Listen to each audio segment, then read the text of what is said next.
Olá, meus irmãos e amigos. Estamos aqui para dar prosseguimento aos estudos panorâmicos do Novo Testamento. Hoje nós estaremos estudando o Evangelho de Marcos. Tem sido um grande privilégio para a Igreja Batista do Jardim Botânico estudar panoramicamente toda a Escritura. Nosso grande objetivo é oferecer a possibilidade de vermos nas Escrituras Sagradas o que chamamos de um fio condutor de Gênesis a Apocalipse. E hoje nós temos a graça, o privilégio de uma forma panorâmica, estudar o livro de Marcos, ou o Evangelho de Marcos. E à guisa de introdução, eu quero convidar a vocês para tomar as Escrituras Sagradas e abrir no Evangelho de Marcos, e lerei um verso, e este verso, capítulo 10, o verso 45, é chamado o versículo central, ou o verso-chave do Evangelho de Marcos. Marcos, capítulo 10, o verso 45, está escrito assim: pois o próprio Filho do Homem não veio para ser servido, mas para servir e dar a sua vida em resgate por muitos.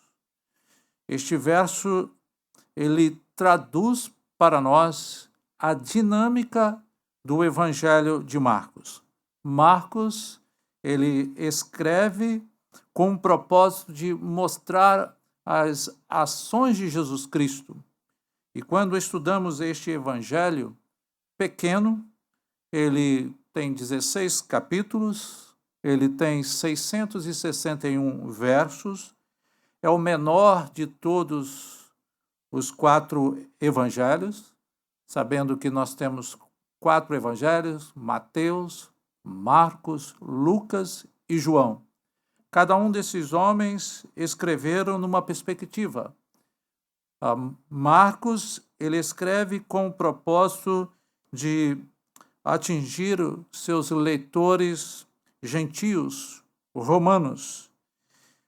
E daí nós termos este conceito de olharmos para este evangelho e vermos este evangelho ser mostrando as ações de Jesus Cristo, visto que os romanos não eram muito inclinados para genealogia, a exemplo do que começa o Evangelho de Mateus.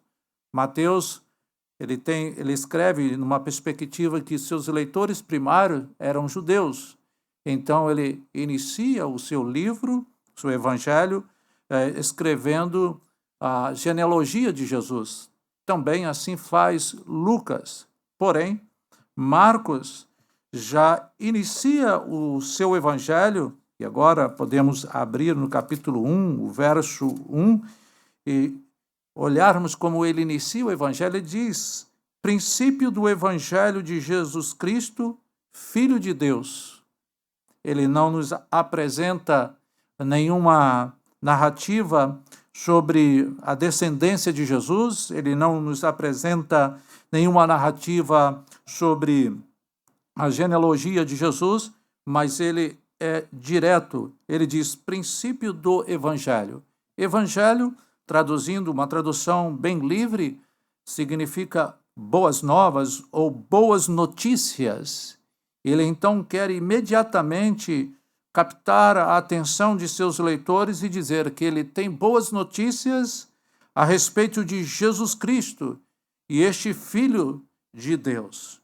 Então, nós temos um roteiro que pretendemos seguir de nossas lições, de nossa revista, e eu seguirei esse roteiro para auxiliar de uma forma didática aos irmãos, aos amigos que estiverem acompanhando este estudo.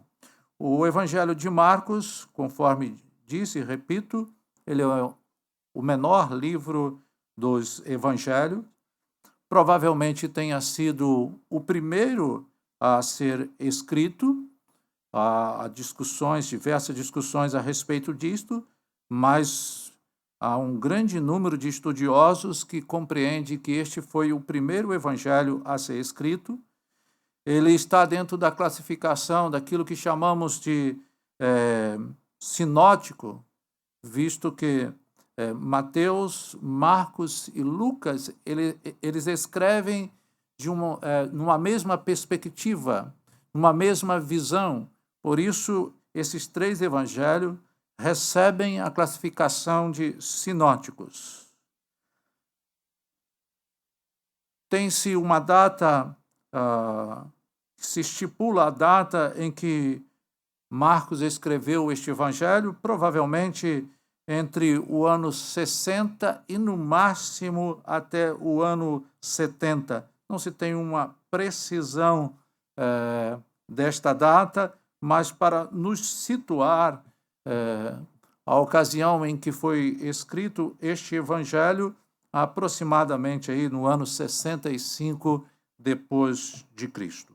O versículo-chave, já lemos, é o capítulo 10, o verso 45. Um esboço, e este esboço muito sintético, mas extremamente útil para nós. Marcos nos mostra Jesus como o servo divino. Nós podemos ver 2 partes do Evangelho de Marcos. Do capítulo 1 até o capítulo 10, nós podemos dizer o serviço de Cristo. Então, entre o capítulo 1 e o capítulo 2, há a preparação para este serviço. Do capítulo 3 ao capítulo 8, a oposição, e a oposição de religiosos, de governantes, a oposição ao ministério de Jesus é apresentada. Do capítulo 9 ao capítulo 10, nós encontramos diversas instruções de Jesus. E, como uma segunda parte, entre o capítulo 11 até o capítulo 16, nós encontramos o sacrifício de Jesus. Mais adiante repetiremos isto, mas é relevante para nós sabermos que aproximadamente 1/3 do Evangelho de Marcos, ele é dedicado à paixão de Cristo. Ele é dedicado a falar sobre a crucificação de Cristo, a morte de Cristo, a ressurreição de Cristo.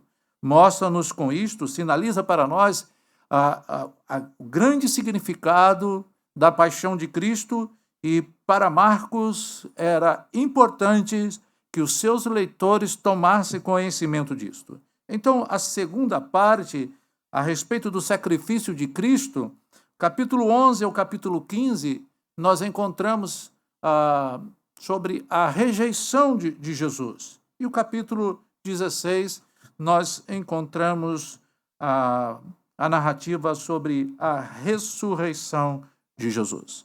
Portanto, esse é um esboço extremamente sintético, mas útil para nós, dividido em 2 partes: o serviço de Cristo e o sacrifício de Cristo.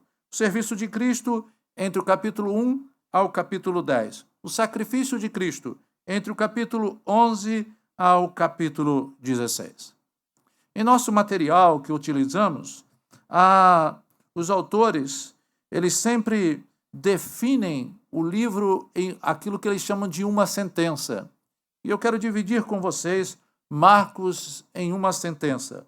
Diz assim o autor de nosso material: Marcos mostra Deus agindo na história por meio de Jesus, servo e filho de Deus, de maneira sintética e direcionada aos gentios. Então, reforçando o que já falamos, Marcos mostra Deus agindo na história por meio de Jesus. Por isso Marcos, inicia o seu evangelho dizendo: princípio do evangelho de Jesus, filho de Deus. Ele é filho de Deus, mas ele nos é apresentado neste evangelho como servo. E isto traz grande espanto para aqueles que conheceram Jesus, para aqueles que lidaram com Jesus. E isto é importante para nós. Ao final de nossa lição, nós queremos extrair aplicações a respeito, para a nossa vida cristã, para a vida prática, a respeito do que podemos aprender de Jesus como servo.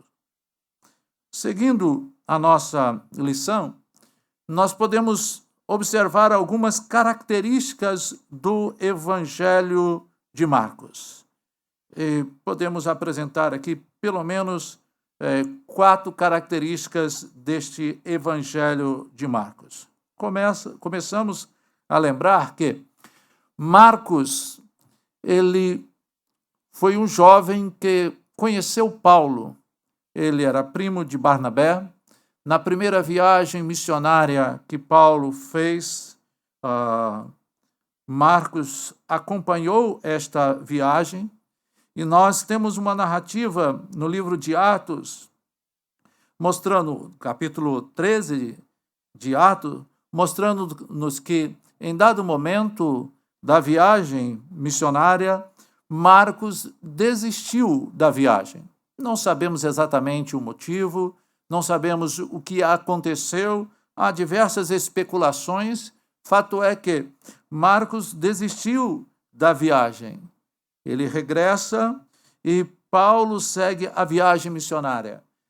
Na segunda viagem missionária de Paulo, Barnabé quis levar Marcos consigo. E Paulo não aceitou esta sugestão, não aceitou esta companhia. Há também diversas especulações. Fato é que Marcos fica com seu primo Barnabé e Paulo segue a segunda viagem na companhia de Silas. O que não significa que isto trouxe uma ruptura do relacionamento de Paulo com Marcos. Nós aprendemos uma preciosa lição com Paulo e com Marcos, porque quando Paulo escreve aos Colossenses aquilo que conhecemos como companheiros, que ele chama de lenitivo, ou seja, um consolo para ele, Paulo cita em Colossenses capítulo 4, o verso 10, ele cita Marcos. E quando ele escreve a Filemon, no verso 24, ele também cita Marcos. E é interessante nós observarmos que quando Paulo escreve a sua segunda carta a Timóteo, capítulo 4, verso 11, ele não somente cita Marcos, mas ele diz que Marcos foi útil a ele. Portanto, nós aprendemos que é possível, na caminhada cristã, nós termos alguma dificuldade, algum problema pontual de relacionamento com um ou outro irmão, o que não significa que isto deve ser mantido e que isto deve ser levado a cabo, o que não deve se oferecer o perdão. Aprendemos com esses 2 homens, com esses 2 grandes servos do Senhor, Marcos e Paulo, que apesar do que aconteceu, de não sabermos detalhes, mas apesar do que aconteceu por ocasião da primeira viagem, isso não significou para Paulo e Marcos que houve uma ruptura definitiva do relacionamento com eles. Certamente houve reconciliação, certamente houve perdão e certamente foi demonstrado uma maturidade cristã, tanto da parte de Paulo quanto da parte de Marcos. Uma segunda característica do Evangelho de Marcos, aquilo que chamamos de aspectos literário, nós podemos observar que Marcos ele tem uma forte ênfase nos milagres de Jesus. Ele relaciona ou ele cita cerca de 18 milagres que Jesus realizou. Ele se propôs a destacar os atos de Jesus. Ele não se preocupou, então, com a apresentação de aspectos característicos da cultura judaica. Volto a repetir, ele não se preocupou com genealogia, ele não preocupou-se com leis ou com profecias judaicas. Ele, Marcos, com esse aspecto literário que estamos chamando, ele se propôs a destacar os atos de Jesus. E é interessante, você lendo o livro de Marcos, você encontra muito a palavra logo depois, você encontra muito a expressão imediatamente. Por 40 vezes Marcos usa este recurso. Parece-nos que ele escreveu o seu evangelho numa dinâmica muito forte e com um interesse muito grande de mostrar essas ações de Jesus, de maneira que ele então usa esse recurso logo depois, imediatamente, logo em seguida. Parece que tudo no Evangelho de Marcos vai acontecendo de uma maneira muito rápida, muito bem direcionada. Um terceiro ponto dentro destas características do Evangelho de Marcos é em relação a Pedro.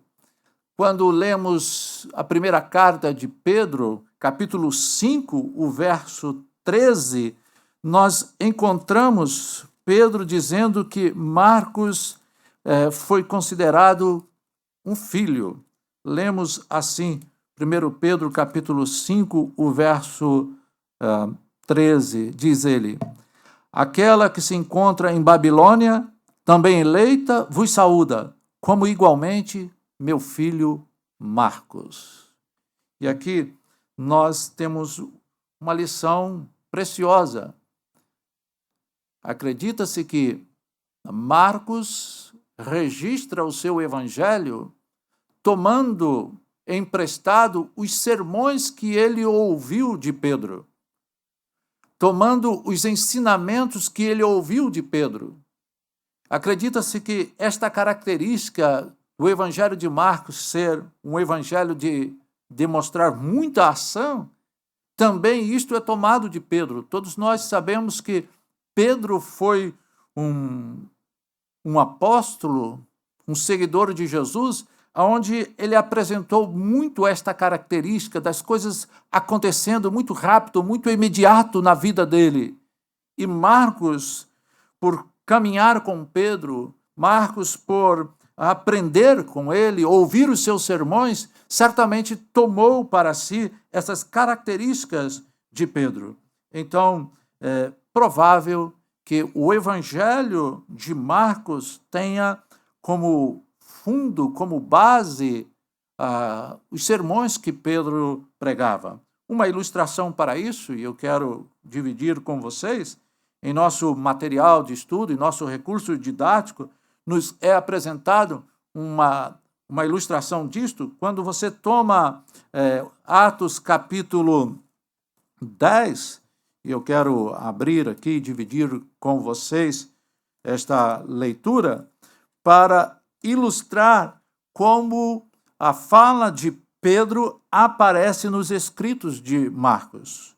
Atos capítulo 10, a partir do verso 36, por ocasião de Pedro na casa de Cornélio, e Pedro expondo a palavra ali para aqueles que migraram ali para a casa de Cornélio. Então, nos é dito assim, Lucas relatou essas palavras de Pedro em Atos capítulo 10, do verso 36 até o verso 40. Esta é a palavra que Deus enviou aos filhos de Israel, anunciando-lhes o evangelho da paz. E você ver esta expressão, o evangelho de Jesus Cristo, em Marcos capítulo 1, verso 1. Princípio do evangelho de Jesus Cristo, Filho de Deus. Pedro, em Atos capítulo 10, o verso 36, diz assim: esta é a palavra que Deus enviou aos filhos de Israel, anunciando-lhes o evangelho da paz por meio de Jesus Cristo. Este é o Senhor de todos. Seguindo, em Atos capítulo 10, o verso 38, lemos assim: como Deus ungiu a Jesus de Nazaré com o Espírito Santo e com poder, o qual andou por toda parte fazendo o bem e curando a todos os oprimidos do diabo, porque Deus era com ele. Nós, quando lemos Marcos capítulo 1, o verso 10, ele fala sobre a descida do Espírito Santo sobre Jesus. Ainda seguindo, Atos capítulo 10, o verso 37, lemos assim: vós conheceis a palavra que se divulgou por toda a Judéia, tendo começado desde a Galiléia, depois do batismo que João pregou. E Marcos, no capítulo 1, do verso 16 até o capítulo 8, o verso 26, Marcos vai nos apresentar o ministério de Jesus acontecendo ali na região da Galiléia. Portanto, existe bastante fundamento para nós vermos esta relação da influência do ministério de Pedro sobre a vida de Marcos. E Marcos, portanto, tomado por aquilo que ele aprendeu, por aquilo que ele viu, por aquilo que ele vivenciou na companhia de Pedro, ele escreve o seu evangelho. Ainda como uma última ilustração, quando nós lemos Marcos 16, o verso 6, lemos a respeito da ressurreição de Jesus. E Pedro, no verso 40 de Atos capítulo 10, ele diz: a este ressuscitou Deus no terceiro dia e concedeu que fosse manifesto. Se você ler Marcos capítulo 16, o verso 6, nós encontraremos a narrativa de Jesus sobre a ressurreição. Escreveu assim Marcos 16, o verso 6. Ele, porém, lhes disse: não vos atemorizeis. Buscais a Jesus, o Nazareno, que foi crucificado. Ele ressuscitou, não está mais aqui. Vede o lugar onde tinham posto. Portanto, esta é uma demonstração da influência dos ensinos, da pregação de Pedro sobre a vida de Marcos, e Marcos, então, ele reverbera isto ao escrever o seu evangelho. E dentro, então, deste ponto sobre a característica do evangelho de Marcos, voltamos a destacar, ainda que breve, os destinatários, ou seja, Marcos tinha um público-alvo. Claro que diversas outras gerações foram abençoadas e hoje, 21 séculos depois, nós também somos abençoados com o Evangelho de Marcos. Mas, no primeiro momento, Marcos tinha um público-alvo e ele escreve nessa perspectiva deste público-alvo. Então, é notório que ele escreve para Romanos a ponto de, quando ele faz alguma citação de costumes judaicos, ele oferece explicação deste costume judaico. Quando ele usa alguma palavra judaica, ele traduz esta palavra para os seus leitores. Isto, para nós, sinaliza que Marcos estava escrevendo para gentios romanos, demonstrando, então, que tratava-se de um livro de ação, até mesmo porque ele sabia que os seus leitores, os romanos, eles gostam de ação, eles gostavam de ação.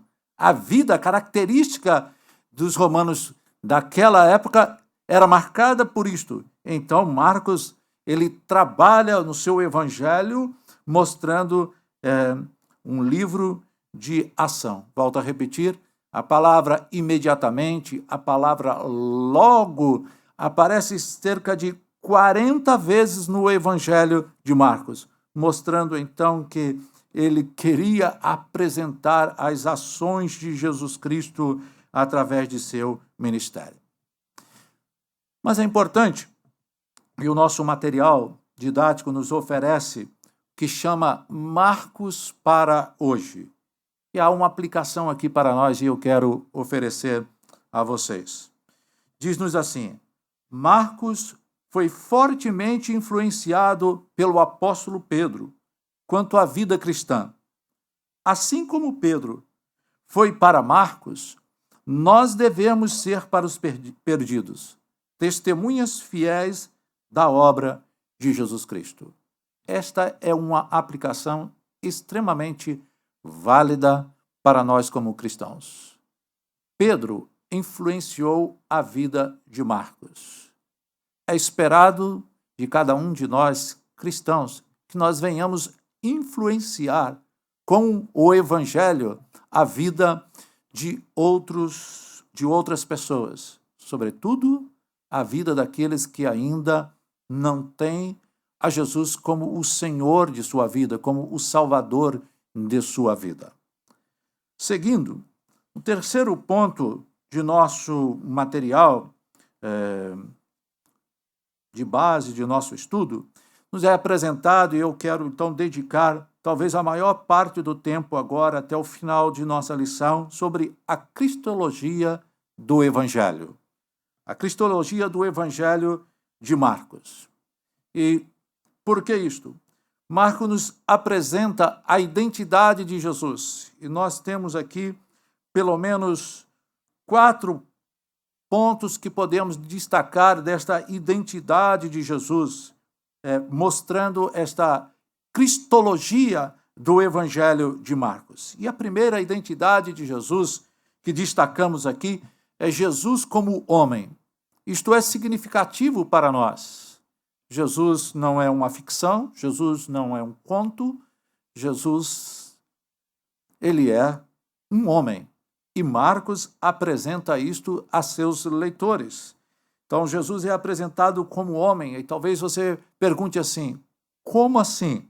Quando você lê Marcos capítulo 1, o verso 35, e você, se estiver com a sua Bíblia aberta, e você deve fazer isto, acompanhar e olhar os apontamentos nas Escrituras Sagradas, quando você lê Marcos capítulo 1, o verso 35, nós lemos a seguinte narrativa: tendo-se levantado alta madrugada, saiu, foi para um lugar deserto, ali orava.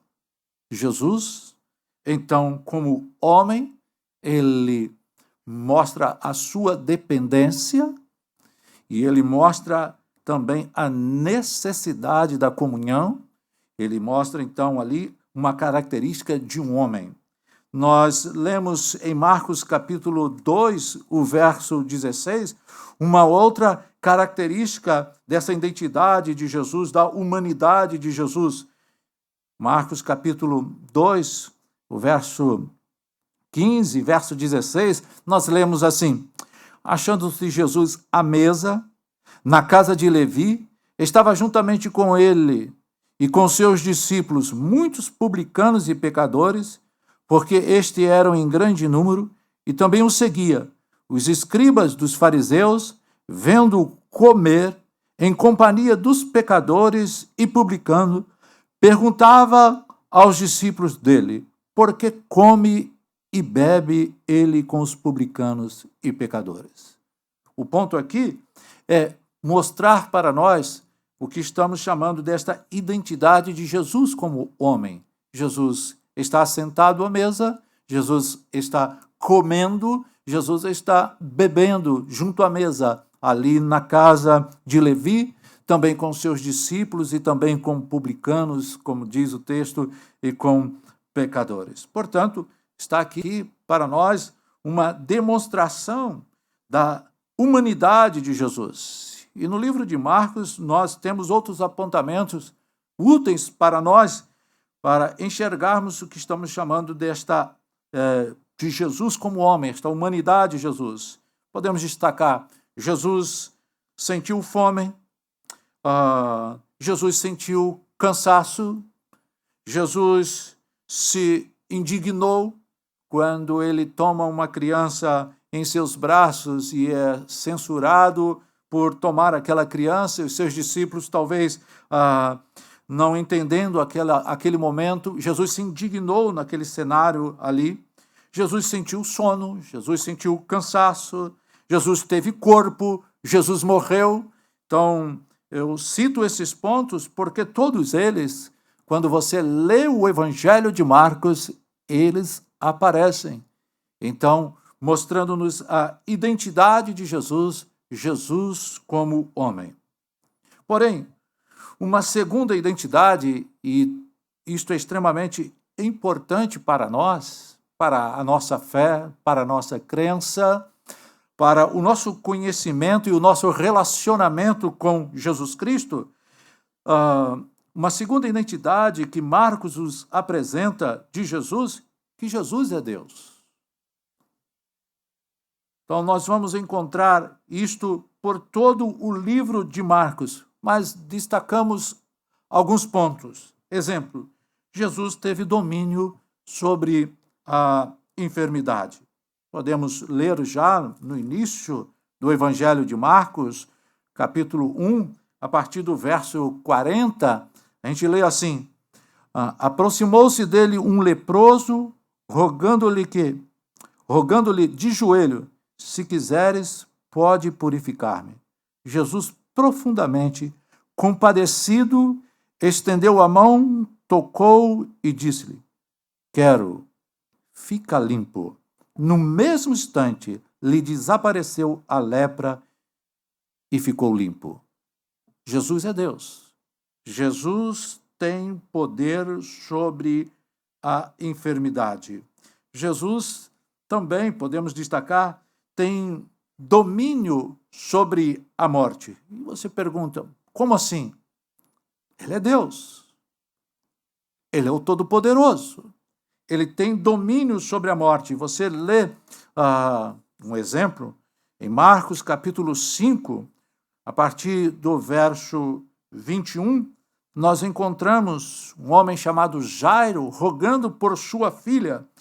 E está escrito assim, Marcos capítulo 5, a partir do verso 21. Lemos assim: tendo Jesus voltado no barco para o outro lado, afluiu para ele grande multidão. Ele estava junto do mar.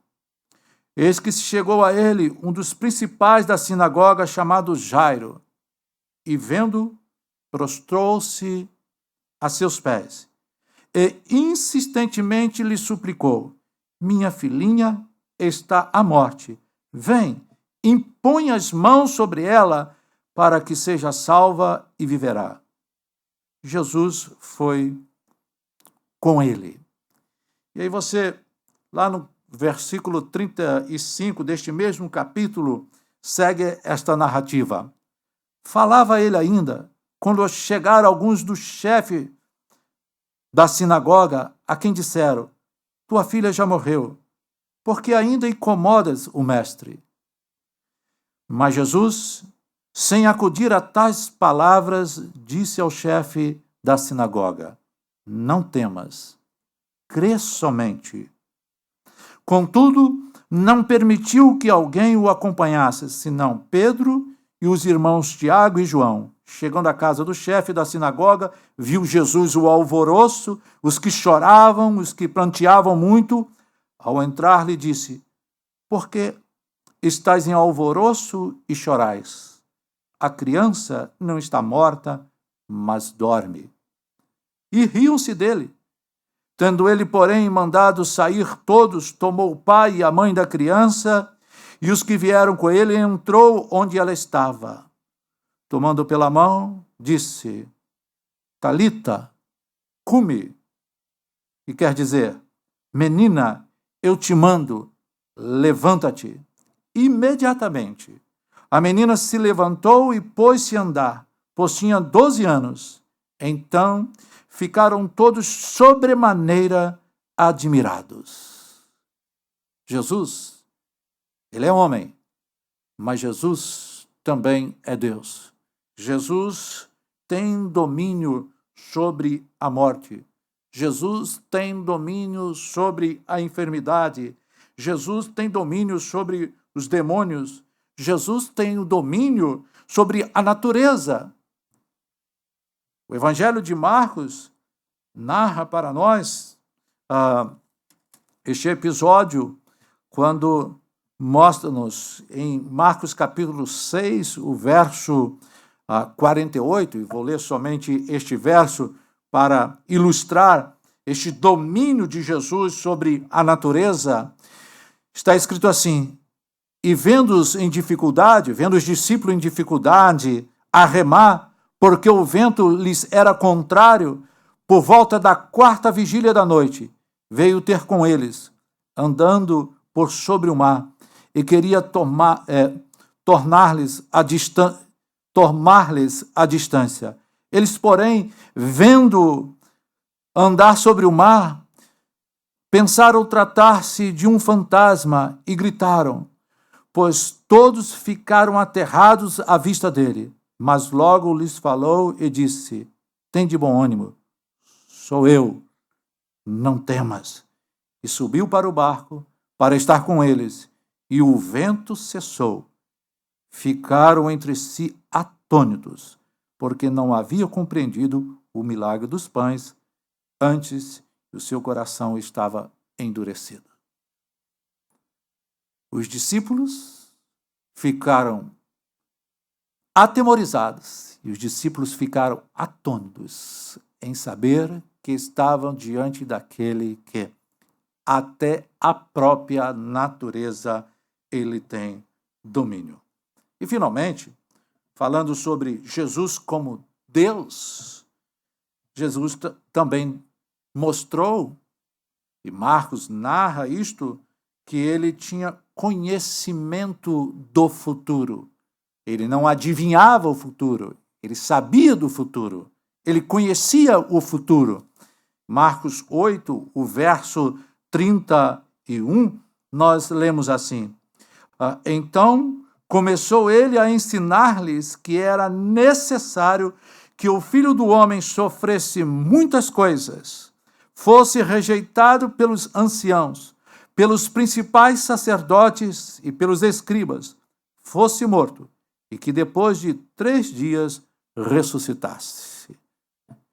Observem, os irmãos, Jesus está ensinando a respeito daquilo que ainda haveria de acontecer com ele mesmo. Jesus ensina que ele deveria sofrer muitas coisas, que ele deveria ser rejeitado, que ele deveria ser morto, mas que também depois de 3 dias ele haveria de ressuscitar. Jesus, portanto, é Deus. E esta identidade de Jesus nos é apresentada com muita clareza no Evangelho de Marcos. Então, sobre a cristologia de Jesus, já citamos 2 pontos. Jesus é homem, ele ora, ele come, ele se cansa, ele se indignou, mas Jesus também é Deus. Porém,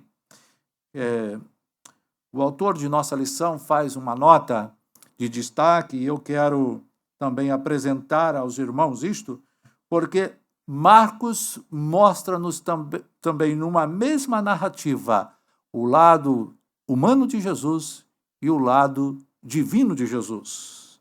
As 2 naturezas, divina e humana, se completam perfeitamente. E eu quero manter o foco utilizando o Evangelho de Marcos e oferecendo aos irmãos alguns exemplos no próprio Evangelho. No capítulo 4, do verso 38 ao verso 9, nós lemos assim: e Jesus estava na popa, dormindo. Um homem, sob o travesseiro.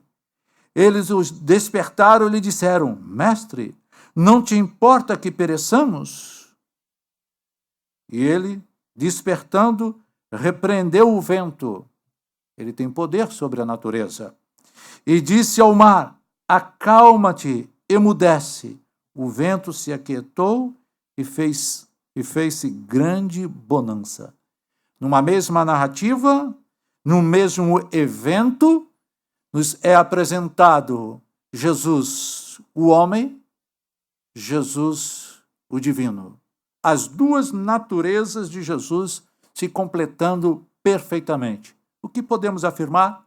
Jesus, ele é 100% humano, Jesus, ele é 100% divino, se é que podemos usar esta expressão. Uma outra identidade de Jesus, e esta trouxe muitos questionamentos, muitas perguntas. Jesus, o Filho de Deus. No Evangelho de Marcos, algumas vezes foi feita esta pergunta: quem é este? Quem é este homem? Quem é este que fala tais coisas? Quem é este que perdoa pecados? Quem é este que profere essas palavras? Então, Jesus, o Filho de Deus. Então, essa pergunta é repetida diversas vezes. Porém, nós encontramos, para espanto de muitos, nós encontramos já na abertura do Evangelho de Marcos, Marcos dizendo: princípio do Evangelho de Jesus Cristo, Filho de Deus. E no verso 11, por ocasião do batismo de Jesus, nós ouvimos a palavra do próprio Pai dizendo: então foi ouvida uma voz dos céus: tu és o meu Filho amado, em ti me comprazo. Portanto, Jesus, ele é o Filho de Deus. E eu quero abrir um parênteses aqui para talvez estimular aos irmãos a pensarem que o fato de Jesus ser Filho de Deus nos mostra uma grande lição sobre a bendita Trindade. O que é isto? Para nós entendermos a bendita Trindade, nós aprendemos a iniciar em pensar em Deus como Pai. E se nós pensamos em Deus como Pai, nós pensamos que Ele tem um filho. E nós pensamos que o Pai e o Filho, eles têm um relacionamento perfeito.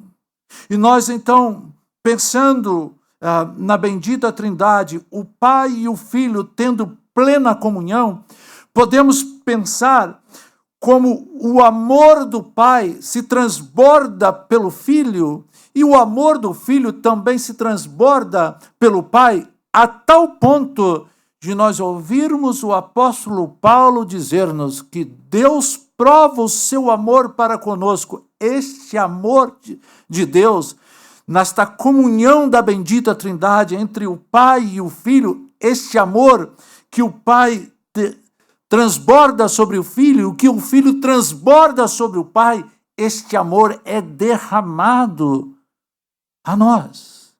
Então nós podemos aprender a amar a bendita Trindade, ou seja, amar ao Deus Trino, porque nós encontramos na própria bendita Trindade este amor espelhado, esta doce comunhão, esta felicidade entre o Pai e o Filho. Por isso nós, agora fechando o parênteses, mas nós encontramos em Marcos capítulo 1, o verso 11, tu és o meu Filho amado, em ti me comprazo. Jesus, o Filho de Deus. O próprio Jesus afirmou isto no Evangelho de Marcos. Pedro afirmou isto. Jesus pergunta: que dizem os homens quem eu sou? E Pedro vai dizer: tu és Jesus, o Filho de Deus. Uma profissão de fé que Pedro faz. Então, nós encontramos no livro de Marcos que esta afirmação que Jesus é o Filho de Deus trouxeram diversas tensões durante o ministério de Jesus. Entre o povo, nós lemos em Marcos capítulo 2, o versículo 7, porque fala ele deste modo: isto é blasfêmia, quem pode perdoar pecado senão um, que é Deus? O fato de Jesus Cristo ser apresentado como o Filho de Deus como o Cristo, como o Messias prometido, isso trouxe para Jesus algumas tensões também com escribas, com os próprios discípulos, acabamos de ler, com multidões, com religiosos, com o próprio Pilatos. A cristologia do Evangelho de Marcos, a identidade de Jesus. Jesus, ele é humano, Jesus, ele é divino, Jesus, ele é o Filho de Deus. E, por fim, Jesus é o Salvador. Por isso, o texto que lemos na abertura desta lição é que o Filho do Homem não veio para servir, Marcos capítulo 10, o verso 45, pois o próprio Filho do Homem não veio para ser servido, mas para servir e dar a vida em resgate de muitos. Está então a preciosa lição que nós estamos aprendendo no Evangelho de Marcos, ainda que de uma forma panorâmica, ainda que de uma forma sintética, mas estamos aprendendo a valorizar este precioso livro das Escrituras, vendo o ministério de Jesus, vendo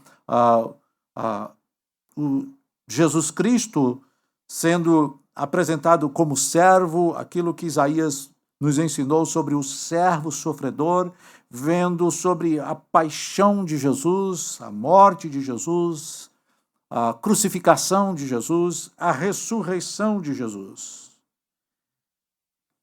Ainda dentro deste ponto sobre a cristologia do Evangelho, nós vamos observar os milagres de Jesus.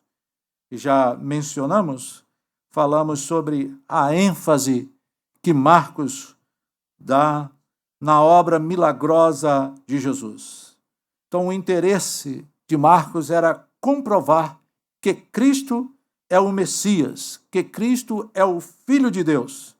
E Marcos, então, ele narra as curas que Jesus realizou. Jesus, em Marcos, é narrado que ele curou um endemoniado na sinagoga, ele curou a sogra de Pedro, ele curou um leproso, ele curou um paralítico, ele curou um homem com a mão ressequida, ele curou um endemoniado gadareno, ele curou um surdo e gago, ele curou um cego, ele curou uma jovem endemoniada, ele curou várias pessoas. Jesus acalmou a tempestade, Jesus andou sobre o mar, Jesus ressuscitou a filha de Jairo, Jesus fez multiplicação de pães. Tudo isto são milagres que nós encontramos narrado pelo evangelista, por Marcos. Conforme disse, Marcos ele dedica 1/3 do seu evangelho, e você pode fazer esta divisão. Se você pega Marcos do capítulo 1 até o capítulo 8, o verso 26, você vai encontrar a narrativa do serviço de Jesus. A partir da confissão de Pedro, você vai encontrar a narrativa da paixão de Jesus Cristo. Ou seja, os últimos dias de Jesus Cristo, a última semana de Jesus Cristo. Marcos, então, dedica cerca de 1/3 do seu evangelho para falar, para descrever, para ensinar sobre a morte de Jesus, sobre a crucificação de Jesus e sobre a ressurreição de Jesus. Caminhando para os momentos finais deste panorama sobre o Evangelho de Marcos, quero voltar à nossa lição e utilizar a aplicação que o autor utiliza. Ele diz assim: o Evangelho escrito por Marcos nos deixou grandes lições acerca da pessoa e da obra de Jesus Cristo. E ele faz uma pergunta: você pode descrever como esses ensinos mudaram a sua maneira de viver? Fica essa pergunta. Esses ensinos de Marcos, você é capaz de dizer: isto mudou a minha maneira de viver? Eu quero encerrar esta lição e quero fazer uma citação direta de um pregador anglicano, Riley, bispo anglicano, comentando esta passagem de Marcos capítulo 10, o verso 45. Eu quero ler, fazer esta citação e terminar este panorama do Evangelho de Marcos. Ele diz assim, a respeito desta narrativa de Marcos 10, o verso 45. Essa é uma das declarações que deveriam ser cuidadosamente entesourada nas mentes de todos os verdadeiros crentes. Esse é um dos textos bíblicos que provam de forma inegável o caráter expiatório da morte do Senhor Jesus Cristo. Aquela não foi uma morte qualquer, como a de um mártir ou de um homem santo. A morte de Cristo foi o pagamento das dívidas dos homens pecaminosos. A um Deus todo santo, feito publicamente por todo poderoso representante. Ele foi o resgate que o divino fiador proveu, a fim de conseguir liberdade para os pecadores amarrados e presos pelas cadeias de seus delitos e transgressões, mediante a sua morte. Jesus fez uma completa e plena satisfação pelas incontáveis transgressões de todos os homens. Ele levou os nossos pecados em seu próprio corpo sobre o madeiro. O Senhor colocou sobre ele a iniquidade de nós todos. Quando ele morreu, morreu por nós. Quando sofreu, sofreu em nosso lugar. Quando foi pendurado na cruz, ele o foi como nosso substituto. Quando o seu sangue foi derramado, foi como preço pelas nossas almas. Que todos os que creem em Cristo console-se no pensamento de que estão edificando sobre um alicerce seguro. É verdade que somos pecadores, mas Cristo levou sobre si os nossos pecados. É verdade que somos pobres devedores, mas Cristo pagou todos os nossos débitos.